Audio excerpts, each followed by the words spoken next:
Everest just changed forever, and I'm telling you right now, climbers are absolutely furious. In 2026, the highest mountain on Earth isn't just dangerous anymore, it's becoming something controlled, restricted, and almost unrecognizable, and not everyone is allowed in. I'm Alex, and I've been digging into these new rules, where the backlash is loud, messy, and impossible to ignore. Let me paint you a picture. It's May, the so-called summit window, that narrow stretch of days when the winds on Mount Everest finally calm down, just enough for people to drag themselves to the top of the world. Temperatures hover around negative 22 degrees Fahrenheit. The air holds roughly a third of the oxygen you'd be breathing sitting in your living room right now, and somewhere above 26,000 feet, what climbers call the death zone. And they mean that literally. There is a queue, not the suggestion of a queue, not a loose cluster of climbers waiting their turn. And no, actual, honest-to-God line. Think airport security the day before Thanksgiving, except instead of missing your flight, the cost of waiting is your life. That image, that almost absurd, hard-to-believe image, is what broke the internet in 2019. A photo taken by Nirmal Purja showed a line of climbers in bright down suits stretching hundreds of yards along the Hillary Step. People standing still at nearly 29,000 feet in the death zone, just waiting. And in the days after that photo went viral, multiple climbers died, not from avalanches or sudden storms, but from exhaustion and exposure while stuck in that line. I remember seeing that photo for the first time and thinking, how did we get here? And then I started pulling the thread. And once I started, I could not stop. Because what Everest became over the past 3 decades isn't just a story about a mountain. It's a story about ego, money, ambition, environmental recklessness, and, now, an attempt by the Nepali government to claw back some kind of order from the chaos. And that attempt has ignited one of the most heated debates in the mountaineering world in modern history. So, let's talk about it. To understand why Nepal introduced sweeping new regulations for Everest climbers, you have to understand what the mountain turned into. And I'll be honest with you, the story is not flattering. Not for the climbing industry, not for the tourists who bankrolled it, and not for the culture that celebrated conquering the world's highest peak as a bucket list checkbox. Everest has always attracted ambition. That's built into its DNA. When Edmund Hillary and Tenzing Norgay summited in 1953, it felt like humanity touching the edge of the possible. For decades after, the mountain was the exclusive domain of elite mountaineers, people who had spent years, sometimes lifetimes, building the technical skill and physical conditioning to attempt something that genuinely might kill them. But then the commercial climbing industry arrived, and with it came a question that completely transformed the mountain. What if we could get almost anyone to the top? The answer, it turned out, was yes. With enough supplemental oxygen, enough high-altitude porters, enough fixed ropes, and enough Sherpa guides doing the logistical heavy lifting, you could get a reasonably fit person with money and motivation to the summit of Mount Everest. And once that became known, the floodgates opened. By the 2010s, Everest had become, and I don't think this is an exaggeration, a destination product. Nepal was issuing hundreds of permits per season. In 2019 alone, a record 381 climbing permits were granted. Each permit costs $11,000. The math is not subtle. The Nepali government was making millions. The commercial guiding companies were making millions. And the mountain was absorbing the consequences. What were those consequences? Let me count them. First, overcrowding. Not just at the summit, but along the entire route. Base camp, sitting at roughly 17,600 feet, has transformed into something that looks less like a high-altitude expedition, staging ground, and more like a temporary city. Thousands of people, climbers, support staff, cooks, expedition managers, packed onto a moving glacier. The Hillary Step queue wasn't some rare breakdown. It was the inevitable result of a system that had been overloaded for years. Second, inexperience. And this one, candidly, scares me the most. The commercial model created an environment where prior mountaineering experience became almost optional if your check cleared. I've read accounts of guides describing clients who had never used crampons before arriving in Nepal, people who had no idea how to self-arrest on ice, people who required almost continuous physical assistance above the high camps. These are not people who should be on Everest, but they were there, and their presence created a cascading set of dangers. For themselves, for the Sherpa, guides responsible for keeping them alive, and for every other climber on the mountain. Third, death. In 2019, 11 people died on Everest in a single season. Multiple autopsies and expert analyses pointed not to weather events or sudden disasters, but to exhaustion, altitude sickness exacerbated by extended time in the death zone, and, yes, the queue. People who were already physically depleted had to stand unmoving at altitude for hours because the mountain was simply too crowded to move. And fourth, the trash. Oh, the trash. Everest is sometimes called the world's highest garbage dump, and that nickname is not hyperbole. Oxygen canisters, tent poles, food packaging, discarded equipment, human waste.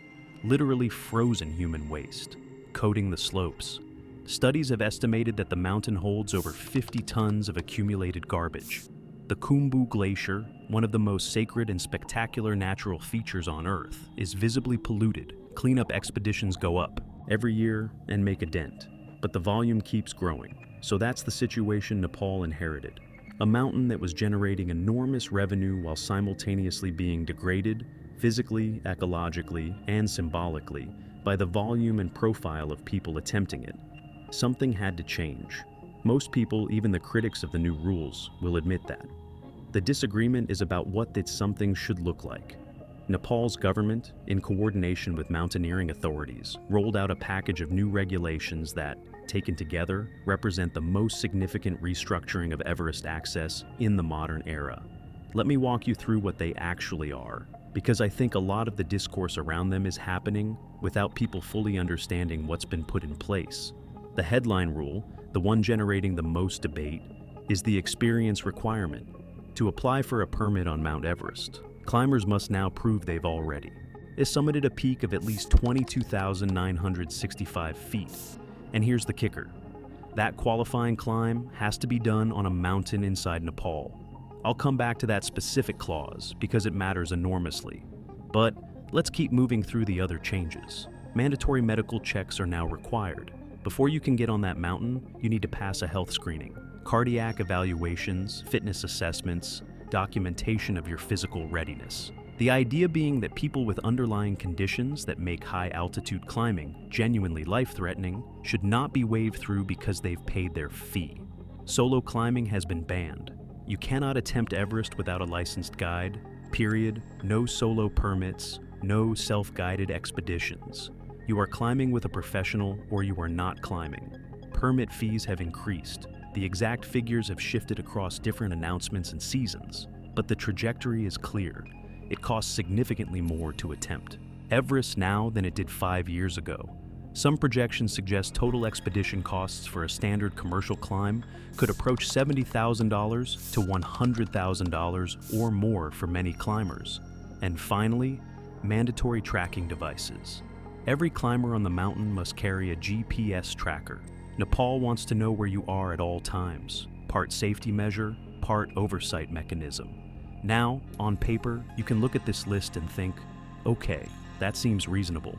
Experienced climbers, medical clearance, professional guidance, accountability. What's the problem? The problem, depending on who you ask, is everything. Let me be transparent with you about where I land personally. I think some of the new rules are defensible. I think some of them are deeply, genuinely problematic, and I think the fury in the climbing community, while sometimes expressed in ways that are easy to dismiss as entitled, is pointing at something real that deserves to be taken seriously. So, let's start with the loss of freedom. Mountaineering in its soul has always been about the individual confronting the mountain on their own terms. The history of the sport is inseparable from solo climbs, from unsupported ascents, from people who chose to reject the safety net precisely because the risk was part of what they were seeking. Reinhold Messner, arguably the greatest mountaineer of the 20th century, completed the first solo ascent of Everest without supplemental oxygen in 1980. That climb, that singular, audacious, terrifying climb, changed what anyone thought was possible for a human being. Under Nepal's new rules, that climb is illegal. Now, you could argue that Messner was Messner, and you can't build policy around once-in-a-generation athletes. Fair point. But the principle runs deeper than Messner. The mandatory guide rule doesn't just target reckless novices. It applies to elite alpinists with 20 years of high-altitude experience, including those who've summited 26,000-foot peaks in winter, in alpine style, without supplemental oxygen. Climbers who, by any objective standard, are more qualified to be on Mount Everest than many of the commercial clients who filled the mountain in the 2000s. Telling those people they must hire a guide is not a safety measure. It's theater. And it's expensive theater. Which brings me to the money problem. The cost increases are genuinely going to change who climbs Everest. I want to be very precise here, because I think this argument is sometimes made lazily. The point is not that rich people shouldn't be allowed to climb mountains. The point is that when the barrier to entry becomes purely financial, when skill and experience matter less than bank balance, you have inverted the values that climbing was built on. There's a real sentiment among climbers that Everest is completing its transformation from mountain to luxury product. And the cruel irony is that the regulations designed to improve safety might actually entrench the exact dynamic that made the mountain dangerous in the first place. Commercial clients with guides, expensive packages, the mountain accessible to people with money, not necessarily people with competence. The 23,000-foot experience requirement is where this policy gets the most philosophically interesting, and honestly, the most defensible in theory, but the most flawed in execution. Requiring climbers to have real high-altitude experience before attempting Mount Everest is a genuinely good idea. The surge of underprepared climbers was a real problem with real consequences, and proving you can function above 23,000 feet is a reasonable line to draw. But here's the clause that's making experienced mountaineers absolutely incandescent. That qualifying peak has to be in Nepal. Why? What's the logic? If someone has summited Aconcagua, just under 23,000 feet, and the tallest mountain outside Asia, does that experience suddenly not count? If a climber has stood on Denali or Lenin Peak or tackled any of the serious high-altitude objectives across the world, is that somehow less valid preparation for Everest? The climbers I've heard speak about this are not being dramatic when they call it arbitrary. They're right. There is no physiological or technical justification for the Nepal-only rule. The only coherent explanation is economic. Directing climbers toward Nepal's mountains as a prerequisite generates revenue for the Nepali tourism economy, which, fine. Nepal is a developing country with a mountaineering industry it needs to sustain, and I'm not going to sit here and pretend economic self-interest is inherently sinister. But let's call it what it is, and not dress it up as a safety measure. And then there are the tracking devices and mandatory health screenings, which all cluster together because the reaction to them is similar. A deep discomfort with the level of surveillance and bureaucratic oversight now woven into what was once an exercise in individual freedom. I want to be careful here, not to be dismissive of this feeling, because I've seen it dismissed too easily. Oh, climbers just don't want to be accountable, that kind of thing. But that's not really what's being expressed. What's being expressed is a grief over the idea that one of the last domains of genuine human exploration has been absorbed into a system of permits, approvals, check-ins, and GPS signals. The mountain no longer exists as a space outside normal control. It's a managed environment now, and for people whose entire identity is built around escaping managed environments, that's not a trivial loss. I've been giving a lot of airtime to the climbing community's frustration, and I think that's fair. Their concerns are real and worth unpacking. But I would be doing you a disservice if I didn't sit with Nepal's perspective for a moment, because it's also real, and it comes from a place of genuine pain. Nepal is not a rich country.